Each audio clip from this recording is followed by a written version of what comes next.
Bom, nessa aula, o objetivo dela é entender o que é o zero de uma função, tá? É uma aula importantíssima para pessoa, para quem quer, né, aí ter um conhecimento legal sobre função. Então, ó, em uma função f, o valor x pertencente ao domínio de f, tal que o f de x seja igual a zero, é denominado zero da função. Então, ó, decifrando aí, né, o que está escrito, né, que às vezes a gente não... Às vezes você lendo isso aí você não consegue entender. O zero de uma função são aqueles valores da função que anulam a função. Por exemplo, é um valor que você vai calcular na função. Por exemplo, sei lá, tem uma função x ao quadrado, suponha. Uma função x ao quadrado. Aí o valor 2, por exemplo, torna aquela função ser zero. Um exemplo, tá? É claro que 2 na função x ao quadrado não vai ser zero, mas é só um exemplo. A gente vai ver isso bem melhor, a gente vai ver isso bem claro aqui. Deixa eu me dar o exemplo depois. Então, ó, em uma função f, o valor x pertence ao domínio de f, né, tal que o f de x seja igual a zero, é denominado zero da função. Graficamente, os zeros da função correspondem às abscissas dos pontos em que o gráfico cruza o eixo x. Então, ó, eu desenhei aqui o gráfico, certo? Um gráfico de uma função qualquer. E aí, os zeros da minha função, né, os zeros dessa função aqui, é os valores onde a função cruza o eixo x. Ou seja, a função cruza o eixo x neste ponto, neste outro ponto e nesse outro ponto aqui. Então, esses três pontos são os zeros da minha função. Ou, uma forma mais conhecida, as raízes, né, da minha função. Quando a gente está trabalhando com equação, a gente chama de raízes. Quando a gente está trabalhando com função, a gente chama de zeros da função, ok? Mas zeros da função e raiz é a mesma coisa, tá? São palavras diferentes só para temas diferentes, ok? E aí, ó, esse ponto aqui, por exemplo, o x2, é o valor da função no ponto x2, que é zero. Na função f, cujo mostro o gráfico acima, a gente tem que o f de x1, o f de x2 e o f de x3, né? Ó, eu coloquei 3 aqui, mas não é 3, tá? Ó, é f de x3. É zero, né? Ó, lembra que eu falei? O f de tudo isso daqui, que são esses valores aqui na linha do x, vale zero. Logo, o x1, o x2 e o x3 são os zeros da minha função. Ó, vou falar até logo desse exemplinho aqui para ficar mais claro. No gráfico acima, né, esse gráfico que eu desenhei aqui, ó, a gente tem 4 zeros da função. Dá para ver que esta função aqui é diferente desta, né? Vocês vão ver mais para frente lá no terceiro ano do ensino médio uma matéria que chama Qualidade das Funções. Lá a gente estuda todos os tipos de gráfico, todos os tipos de função, de primeiro grau, segundo grau, de terceiro, quarto, quinto, sexto, sétimo. Você vê gráfico de função de todos os graus, tá? E o gráfico dessa função aqui é o gráfico de uma função de quarto grau. Por que que é o gráfico de uma função de quarto grau? Porque essa função aqui, ó, ela tem 4 zeros da função, ou seja, 4 raízes, né? E a gente já aprendeu, todo mundo já viu aí em algum momento da vida que um gráfico, que uma função, né, quando ela é do segundo grau, ela tem 2 raízes. Quando ela é do primeiro grau, ela tem uma raiz. Quando ela é do terceiro grau, ela tem 3 raízes. Do quarto grau, 4 raízes e por aí vai.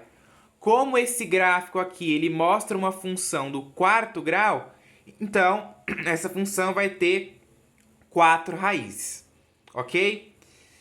Aí nesse gráfico aí acima, o f de x1, o f de x2, o f de x3 e o f de x4 é zero.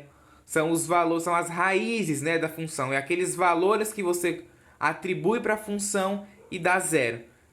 É esses valores aí, tá? Então, né, os zeros da função ou ainda raízes de uma equação. Por exemplo, ó, essa função aqui, x ao quadrado menos 5x mais 6. Se você quiser saber os zeros desta função aqui, você iguala essa função a zero, vira uma equação do segundo grau e você vai achar as raízes. Se você fizer isso, né, se você igualar essa função aqui a zero, vai ficar x ao quadrado menos 5x mais 6 igual a zero. Vai ser uma equação do segundo grau. Se você resolver por Bhaskara, por sobreproduto, por complemento do quadrado, pelo que você quiser, você vai ver que as raízes desta equação aqui, né, se a gente estiver trabalhando, igualar essa função a zero, vira uma equação, as raízes dela vão ser 2 e 3. O que significa eu falar que as raízes de uma equação é 2 e 3? Significa que se eu substituir o x da minha equação por 2 ou por 3, o valor que eu vou obter vai ser zero.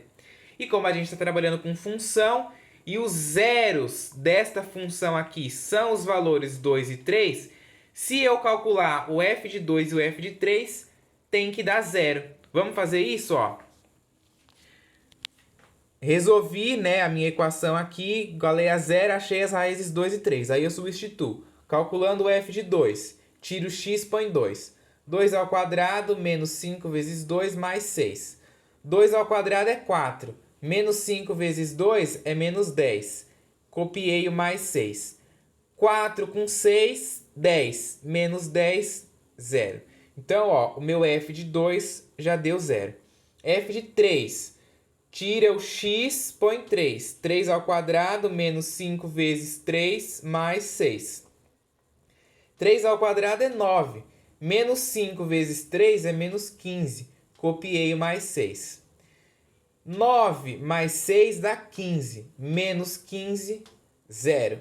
Então, ó, de fato, se você calcular o f de qualquer outro valor aqui nessa função, o f de 4, de 5, de 6, de 7, de 8 até o infinito, ou o f de, sei lá, de 0, de menos 1, de menos 2, de menos 3 até o infinito também, nenhum número que você colocar aqui no x vai dar zero. As únicas possibilidades que podem dar zero são esses dois números aqui, o 2 e o 3, que são as raízes, que são os zeros desta função. Então, quando você monta o gráfico, né, a gente vai estudar mais pra frente lá a função de segundo grau, aí vocês vão aprender a montar esse gráfico. E aqui eu só quero mostrar os zeros da função, tá? O objetivo não é a gente aprender a montar esse gráfico. A gente vai aprender ainda na playlist de função do segundo grau, mas eu quero mostrar os zeros da função, né? Ó, a gente viu que os zeros desta função aqui é o 2 e o 3. Então, na hora que eu desenho o gráfico dessa função, ó, ele corta o eixo x exatamente no valor 2, ó, e no valor 3, que nada mais é do que, ó, os zeros da minha função, tá? E ela corta o eixo y sempre no termo independente da função do segundo grau, tá? Depois, essas coisas assim do gráfico da função do segundo grau, a gente vai ver com mais propriedade na playlist de função do segundo grau, tá? Aqui foi só um exemplo dos zeros da função, né? Um exemplo numérico para você conseguir ver. Os valores que anulam a função e faz ela dar zero é exatamente os zeros da função. E se você pensar no valor f de 3, né, como o zero sendo y, qual que vai ser o par ordenado que vocês vão ter aqui, ó? Se a gente fosse marcar os pares ordenados, ia ser 3 e 0, né, ó? 3 do x com 0 do y. No de cima ia ser o quê? Ia ser o 2 e o 0. 2 do x com o 0 do y, tá? Então, de fato, né, ó, exatamente aqui, o ponto 2, 0 é esse aqui, ó, ponto 2, 0, e esse aqui é o ponto 3 e 0, certo? Então, essa ideia aqui de zeros da função é muito importante a gente saber, tá? É muito importante a gente entender bem, porque isso facilita muito, isso ajuda muito em alguns exercícios até complexos, até difícil. Se você olha um gráfico e sabe, né, localizar que os pontos que cortam o eixo x são os zeros da função, te facilita muito, ok?